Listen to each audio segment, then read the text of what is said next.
Galera, chegamos no terceiro episódio da terceira temporada de O Mandaloriano. Din Djarin se redimiu nas águas vivas de Mandalore e o episódio levou a gente para outro lugar da galáxia. Finalmente mostrou a cara a ameaça da série. É tudo isso, é análise de episódio. Vem comigo aí depois da vinheta.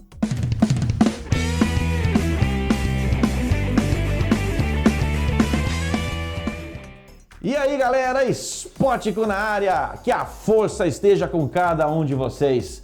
E um episódio que manteve o visual, um show, um espetáculo dos outros episódios também. O nível foi mantido de fotografia, de cenário, de efeitos especiais, coisa linda. Aquelas naves imperiais vieram perseguindo Bo-Katan, né, quando eles estavam voltando para Kalevala, aquele combate de naves, que é coisa mais Star Wars do que um combate de naves e naves imperiais, aquele mergulho, parecia que realmente nós estávamos dentro de uma nave, até a frente da nave balançava, né, com o vento, dando um aspecto de realidade mesmo. Olha, sensacional, cada detalhe pensado e executado nessa série. Jon Favreau tá dando um show de Star Wars pra gente em Mandaloriano. O episódio começa exatamente da onde terminou o episódio 2. A Bo-Katan indo pra superfície, dentro das minas ainda das águas vivas de Mandalore, aonde ela mergulhou, acabou se banhando, como a gente disse, né, também, nas águas vivas sagradas de Mandalore,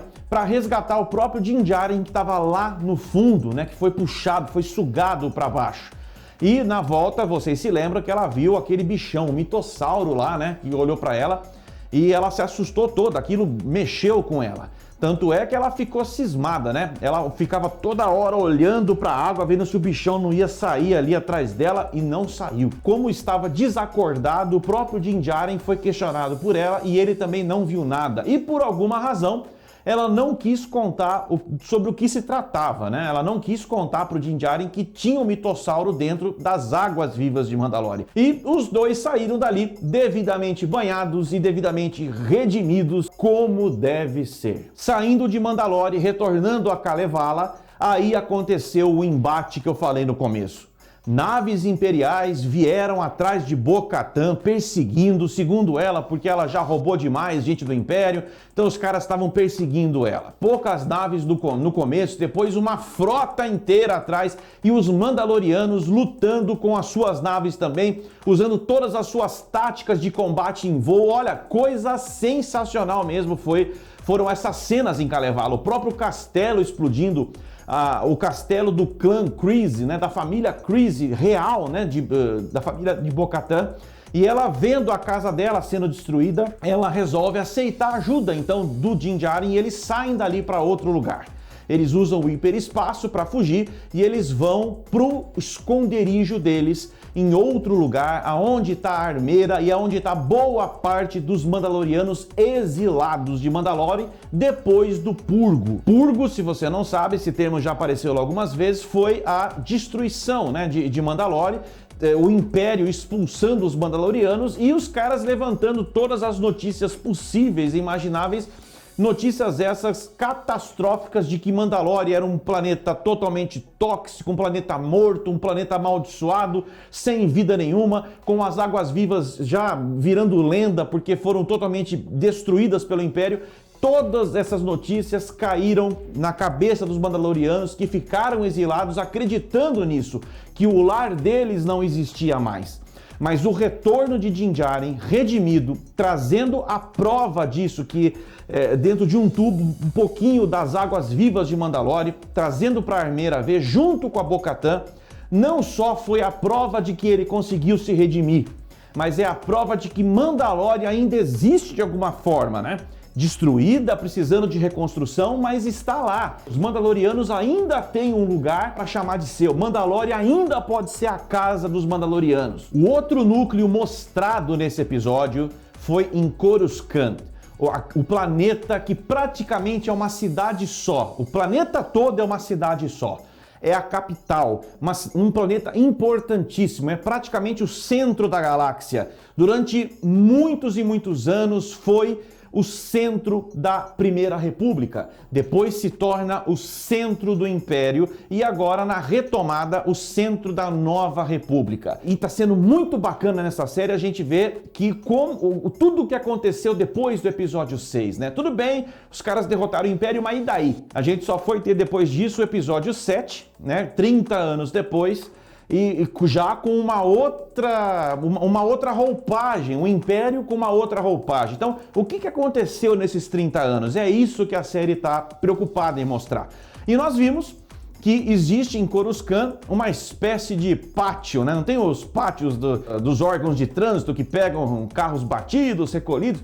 Tem lá uma espécie de pátio, né? Mas para transformar em lixo os cruzadores imperiais, as naves imperiais todas sucateadas lá, né, para virar lixo. E a gente viu também que muitos daqueles que serviam ao Império nem sempre concordavam com o Império, eram forçados a concordar com o Império. Ou alguém em sã consciência, sem poder nenhum, ia bater de frente com o Imperador Palpatine ou com Darth Vader. Tanto é que quando a República volta, muitos se sentem aliviados e muitos se sentem envergonhados de muitas coisas que foram obrigados a fazer. Esses que trabalharam para o Império e que a República entende que podem ser recolocados numa sociedade normal, justa, que é a Nova República, são chamados de anistiados. E eles têm os seus nomes trocados por códigos.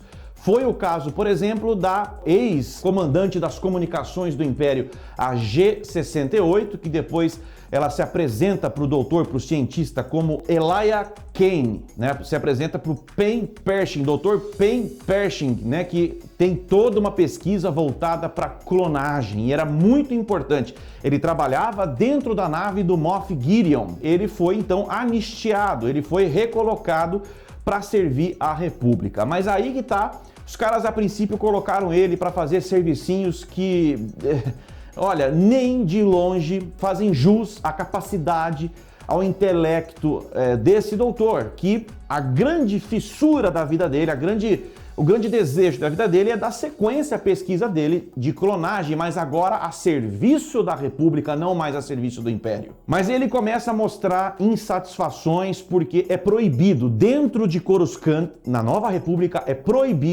são proibidas pesquisas de clonagem. Pesquisas genéticas são proibidas e ele se sente extremamente desconfortável com isso.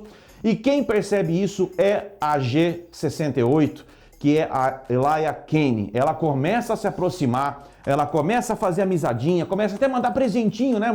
Descobriu que o doutor tinha saudades da época do Império, que era um biscoitinho lá, manda para ele de presente, começa a oferecer para ele, começa a mostrar para ele que acredita na causa dele, enfim, passa uma conversa, uma milonga no cara e ele muito inocentemente acaba caindo, aceitando, porque ele quer colocar em prática sua pesquisa, porém agora ele sim acredita que essa pesquisa dele poderia servir à Nova República, mas com certeza não é o que a Elia Kane quer. Desse modo, ela convence ele e eles vão lá pro pátio, onde tem as sucatas lá das naves imperiais, que lá teria tudo que ele precisaria para estabelecer um novo laboratório e assim dar sequência na pesquisa dele. O problema é que ele é traído. Primeiro grande plot twist. Não o plot twist da traição, assim, das coisas escusas que a Kane estava fazendo, porque estava na cara que ela estava com más intenções ali.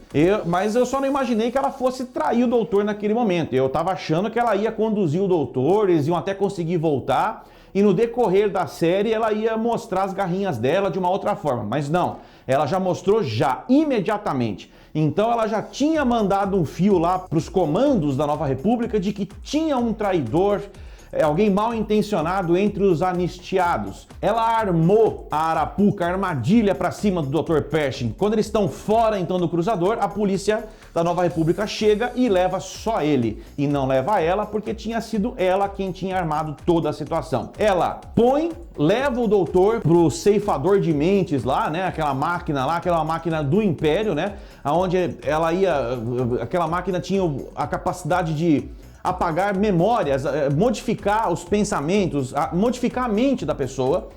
E ao mesmo tempo ela fica muito bem vista pelo alto comando da Nova República. Ela solidifica cada vez mais o espaço dela na Nova República e ao mesmo tempo fere demais o Dr. Pershing. Não ficou claro por que ela fez isso. Não ficou claro se ela ficou com os equipamentos que o Dr. Pershing pegou no laboratório. Não ficou claro se o interesse dela realmente é na pesquisa sobre clonagem do Dr. Pershing. E também não ficou claro porque que ela fez isso para apagar a mente do doutor. O que ficou claro para mim são as intenções dessa moça da Kenny. A Kenny é sim uma infiltrada dos remanescentes do Império. Não pense você porque o alto comando do Império foi derrotado que o Império todo está morto. Negativo. Aquelas cenas iniciais em Kalevala, com aquelas naves imperiais perseguindo os Mandalorianos Bo-Katan e Din Djarin, mostram que existem ainda gente do Império espalhado por aí, precisando só de um pouco mais de tempo para se reorganizar.